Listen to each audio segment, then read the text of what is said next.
Namaste and welcome to Nadi Talk, the show that gives you everything you need to overcome your limitations and live your best life.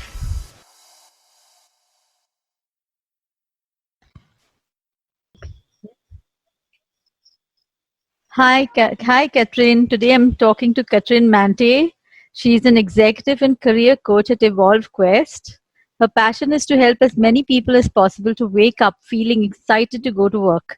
Prior to coaching, Katrin had a highly successful career as an investment banking and private equity recruiter. During a 12 plus year career, she has interviewed more than 5,000 job applicants, completed hundreds of successful searches for the investment industry, and guided many individuals from young professionals to senior executives to successful career changes. That's very impressive, Katrin. Let me switch Thank that. you. Yeah, okay, so I'll switch that to the speaker view now. So tell me a little bit about how the career in how the industry is changing, because there are a lot of changes coming, right, in the I mean, in careers and work as a whole. So what are the changes that you've been noticing? Yeah.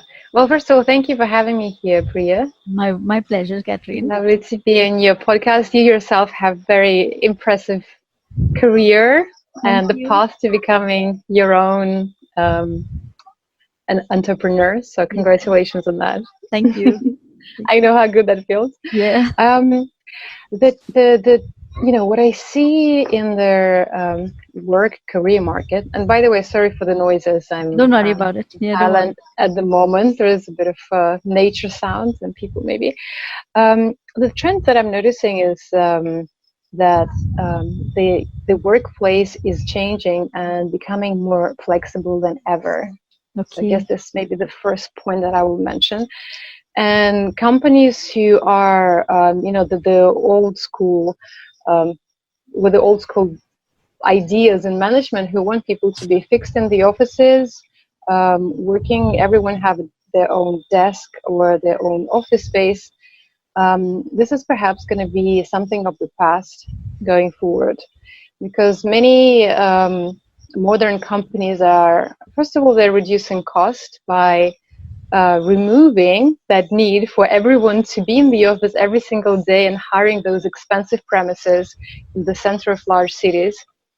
And so they are becoming less and less competitive if they're keeping this investments going year after year after year, while the competitors are reducing those costs and finding ways and implementing technologies that help the team to be effective, have people like work more flexibly, have a bit more freedom, but at the same time stay effective and deliver the kind of services of products that they, of high quality that they set out to deliver. So I think becoming more flexible is for sure like one of the largest trends. And I can't tell you who wrote those statistics, but I can't quote which research did that, but this is like in many news articles you read that by 2025, half of the US workforce will be working remotely or as freelancers. Yeah, I yeah. think is a shocking statistic. So I don't have that much time for this drastic change to So happen. remote work and the gig economy are going to be huge, right? That's what Absolutely you huge. think, Yeah. yeah. And the second thing is that I'm noticing is that as people are becoming more and more skilled in what they do, and there is more and more highly educated, highly experienced people on the market, it is becoming less and less effective to be doing the jobs that you hate doing Yes, yeah, right. because of so much competition. If you hate playing music and there are thousands of people who are highly talented, but not only that, they're in the flow when they're performing, it's really hard to compete. Of If course, yeah. you work as so I work a lot with people in finance. So as you work as a banker and you absolutely hate your job, oh my God, there's so many very bright graduates from top universities around the world who want these jobs, who Yeah. would do what it takes for these jobs, and some of them really love doing it. it's very hard to stay ahead of the pack if some of my clients, they have ideas to start their own business or work in doing something creative, for example, and they push themselves into jobs in finance, and suffer as a result sometimes, and experience, complain about competition. Not to say that there are people in finance. There's a percentage of people in finance who love what they do, who feel in the right place or in the flow while they're doing the work. So it's very encouraging to see.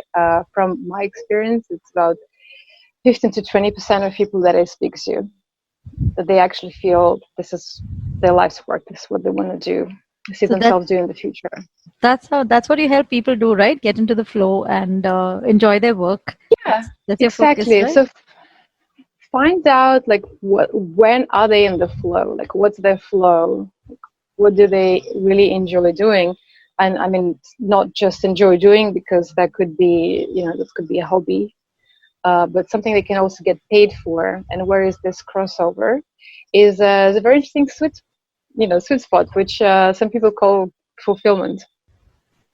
Yeah, Career fulfillment. true. That's true, and it's in India especially, it's been very hard for many people to find that fulfillment because we have traditional roles, and people will push you. Parents could only think doctor or engineer. I'm sure you must have heard of traditional Indian parents who are like Absolutely. that. But today things are changing, and I think things are opening up. People's are changing their minds, though not fast enough, but they still believe that in certain traditional roles. So what do you have to say to people like that? Oh, that's such a great question. And I'm actually originally from Russia. So I Okay, moved to London when I was 18. right. And what you just mentioned, about these expectations to just follow a certain career path is very much pronounced, in my hometown. Yeah. For one, because there is a lack of opportunities to do things that I, for example, would enjoy doing.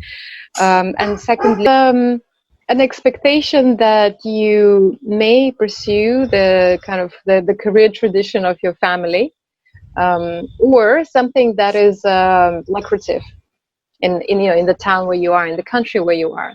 Right. So it's no wonder my parents, and actually a lot of people in my hometown, there was a huge demand for people who study finance to go into studying Okay. finance, economics, and that's what actually my first degree is in. Okay. But what I found very interesting is that it's very easy to get caught up in this mindset for longer than we need.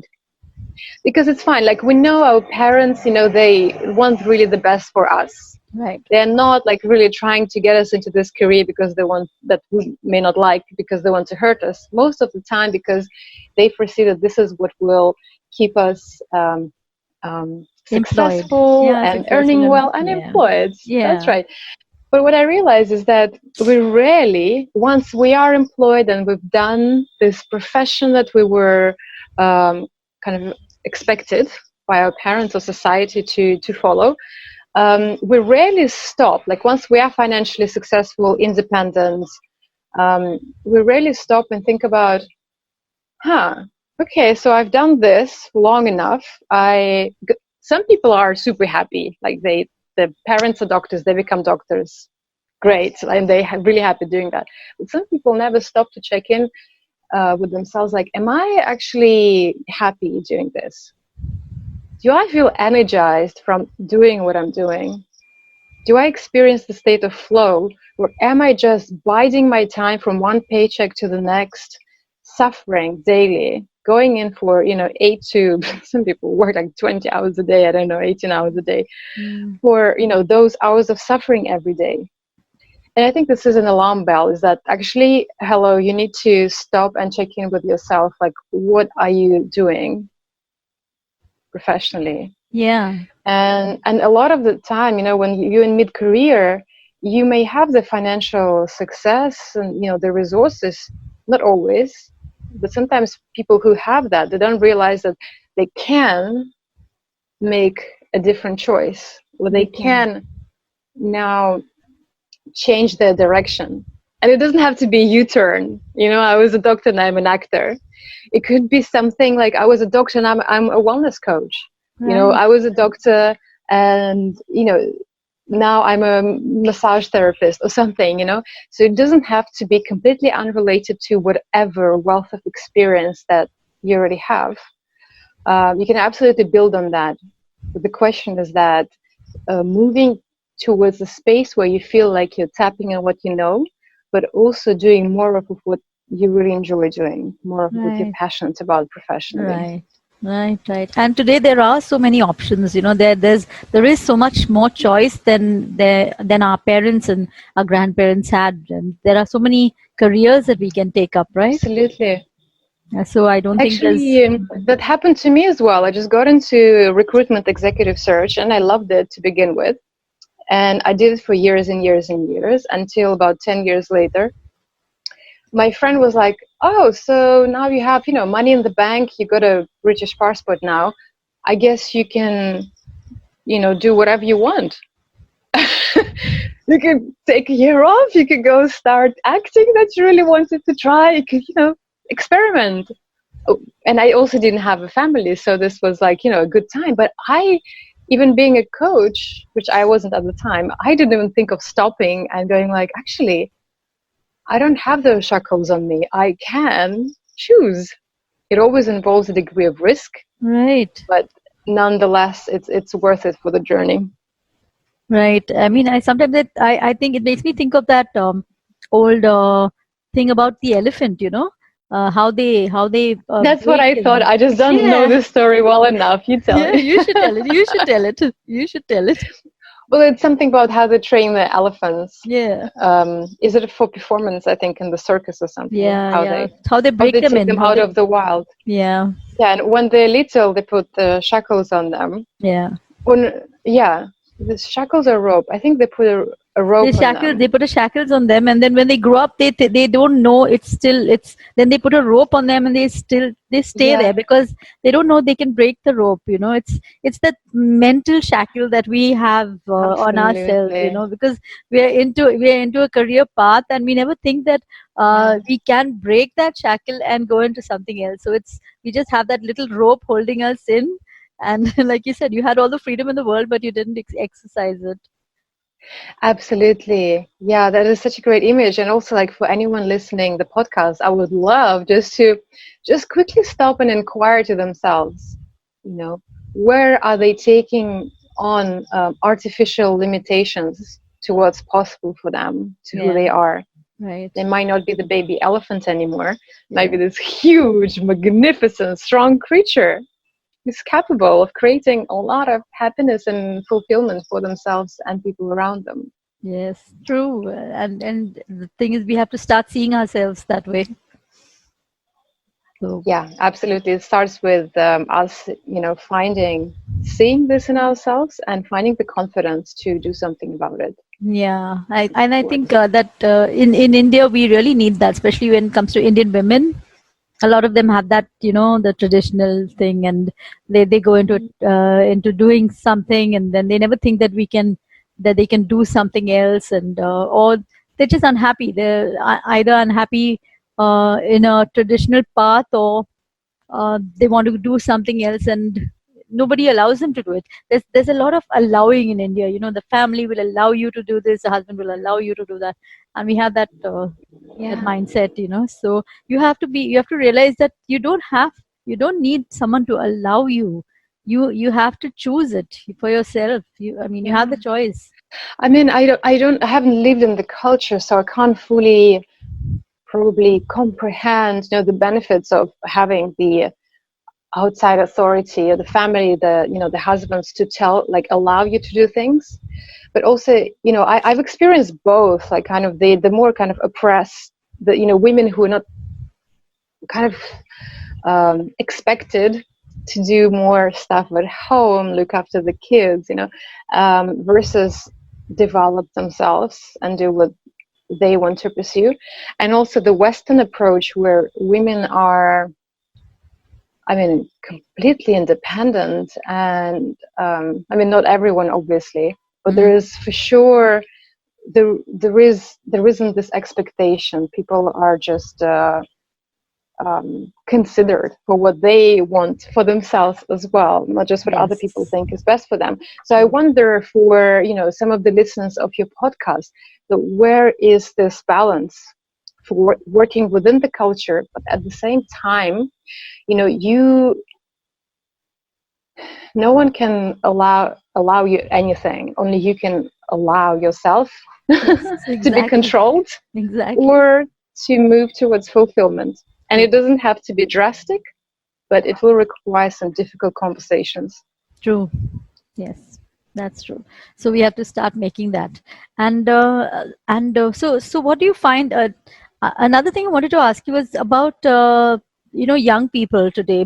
Everyone's complaining about millennials, and they don't want to do what they want to do, stuff like that. What are your findings? Because you're in the job market, so you engage with them all the time. What do you think about this? The people complaining about them all the time, and or do you find that they're just looking for fulfillment compared to the previous generation? Is that it? Yeah, well, to be honest, I don't work with as many millennials, just because from my recruitment experience, I've been more in touch with middle management and senior executives. Right. But I am myself an elder millennial. I was born at kind of towards the end of this generation. Right. And I have a flexible work style. So I lived in London for 12 years. And for the past 3 years, I've been traveling the world, developing my coaching practice, building this business. And now I'm earning the same amount I used to earn working for a large company in London, which is exhilarating. It's just started happening, but it's a huge encouragement that it is possible. Yeah. So that's what millennials tend to do. They insist on doing things kind of their way, which can be taken to the extreme, where they kind of fall out of being able to function in this economy. Yeah. And yet again, I think it's a question of the balance. I think it's just for me personally, it's wonderful to be able to spend, half of the winter, as I do in Thailand, working from here. I'm not on holidays. I'm for a week or two, but then I'm working. It is wonderful for mothers with children to be able to work from their home office, so they can check up on their kids every now and then. Yes. It is wonderful to save time from traveling to work every day. Here, especially in India, the traffic is a complete nightmare. Yes. So, but also there is a lot of kind of online economy there too. So on one hand, I think they are just they're like this elephant. They're like, okay, so our parents struggle just to have a job and just be employed. And millennials are like, I wonder what's possible next.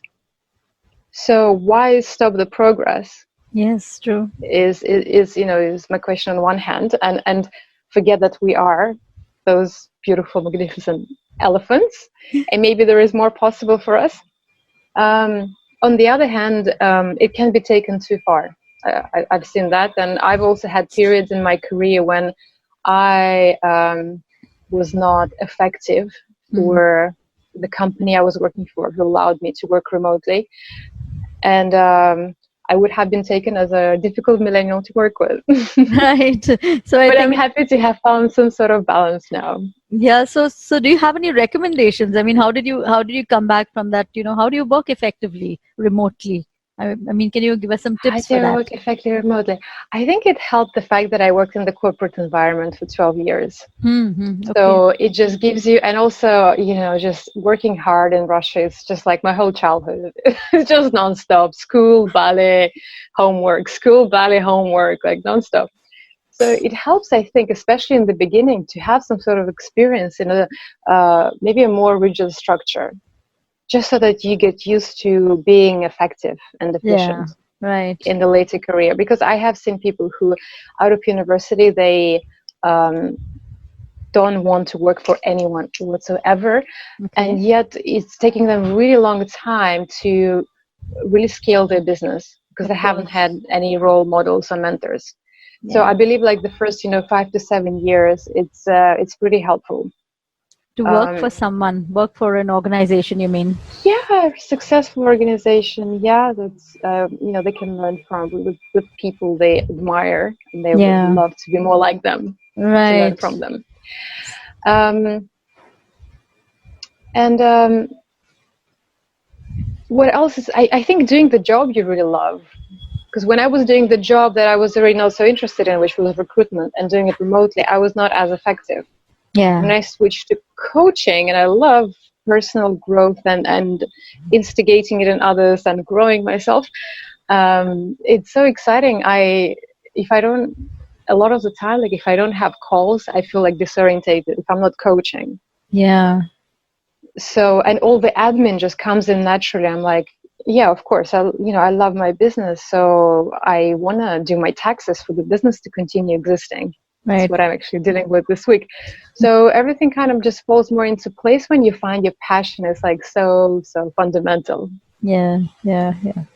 And you're so much happier. You're so much, more fulfilled, and everything seems smooth and flows. It just flows like, so I kind of got into my writing career and then got into digital marketing and all pretty early in the day.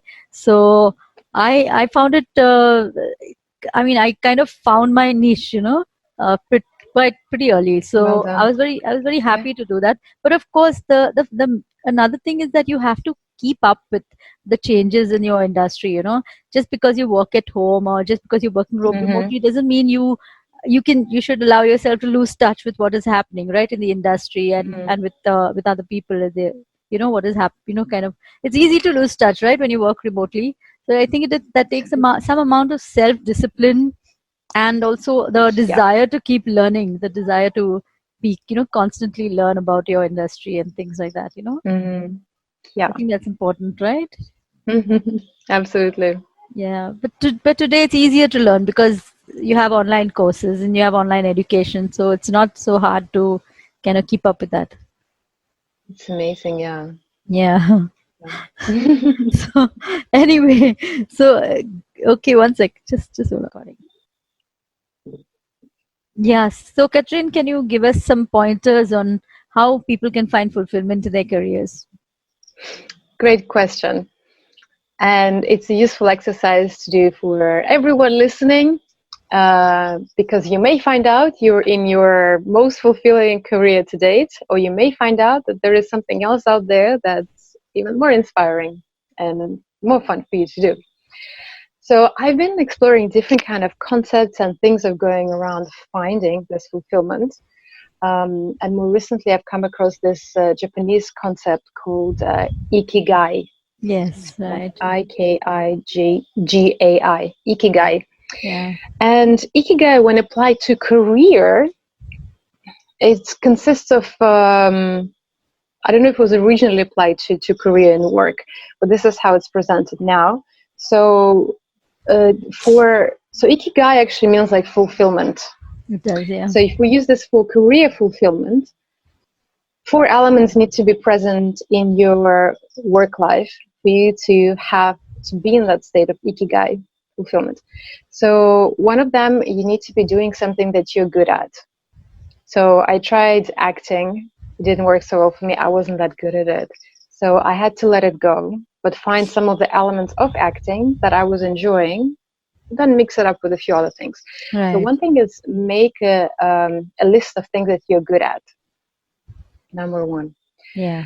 And this could be, you could ask your colleagues, you could ask your family, your friends, you could actually do a survey. What do they see in you? What strengths do they see in you? If you have performance reviews, oftentimes a theme would repeat itself. You're good with people, or you're good at creating products, or, customer support or something else. Number two is what you love. So again, you can make a list of things you love, and they can be related to your profession, or they can be just a hobby. So I may love yoga and cycling and being with people, personal development. So you make a second list of the things that you love.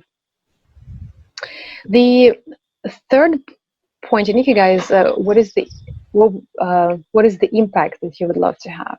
So they call it what the world needs. And usually this will make your business, for one, it will bring the heart to your business. So you're actually satisfying a need out there. You're not just, setting up the e-commerce of the product that everyone's is trading anyway, and it's just not really helping the world or, people around you in some way. But to identify an actual need in the world, and it can be in your community. Maybe there is, it's too far to walk to a retail shop, to get something that people need every day. It could be you see too many people in your industry being unfulfilled, like what I saw. So that's what I saw the world needs. So you pick yours. So this is step number 3. You see what the world needs. And the last one, the fourth one, is what can you get paid for? Yeah. Again, you can make the fourth column, things you can get paid for. And you can include some stuff from the past, maybe things you got paid for as a student, doing odd jobs, or things that you got directly paid through your work, through different stages of your career. It could have been different things. Or the things that maybe you kind of did on the side as a creative project, and maybe you didn't get paid too much for it, but still it goes on the list. And so you could do this with a friend, or, obviously very helpful to have a coach to have you go through these 4 areas and creatively brainstorm them. Right. So where are the crossovers, and what could they be called in the job market or in business? Yeah. If it's a product or service you want to create. So in the external world out there, what is it called? Is it personal development courses design manager? Okay. Is it programmer for an environmental website? Is it, there are so many things and ideas that come to mind. The point is that you make a list of at least 10 of things that would be in line with your Ikigai, with your fulfillment, that, incorporates those elements of things you're good at, things that you love, what you see the world around you needs, and also what you can get paid for. Yeah. And so once you got there, and this may take some experimenting, because once you have the list, I recommend clients to go for the top 3 and test them out.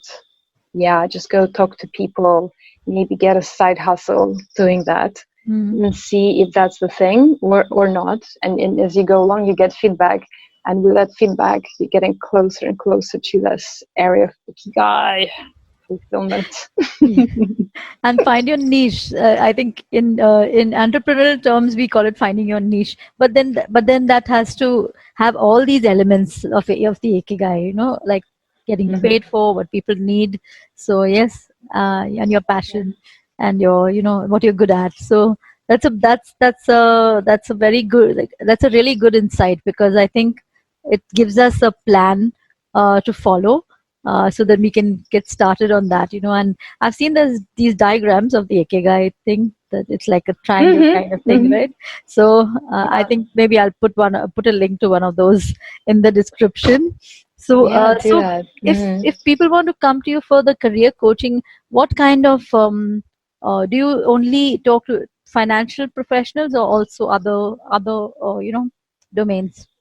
So that's when I started my business, that was my network. So I went to those type of professionals, and currently I have about half of my clients are in the finance space or the fintech, which many people from finance move into tech startups. I coach senior executives like CEOs, founders of those companies, and also middle management, and also people just kind of recommend me to others, and also have a YouTube channel, and people end up watching it from all sorts of places around the world. I never expected to have clients from so many remote countries in the world from where I live. So my calendar is quite crazy, for the time difference. Right. So, and people who find me through my social media, people I get recommended to, they come from all sorts of walks of life, from the IT industry, from the government sector, from consumer, retail, many different sectors. And so it's most like half is focused on finance, another half is just this surprising box of chocolates. I just don't know what's going to come out of there. They just turn up from But different. mostly, yeah, I would say, I mean, the really kind of the things that really identify clients that I'm quite successful with working are people in this kind of mid-career crisis. Right. People who has been successful in the industry or in the company they've been working for. Quite a few of my clients I would call like the the best employee of the year in their companies, given tickets to fly to retreats and other countries and being treated.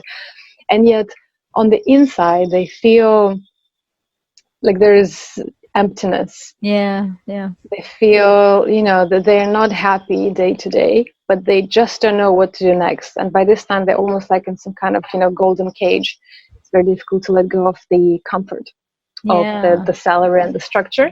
Right. And yet when they do, it's just fascinating to see what they're capable of creating. Because, when you're the star employee of the whole large multinational company, imagine what's possible when you're running your own business. Yeah.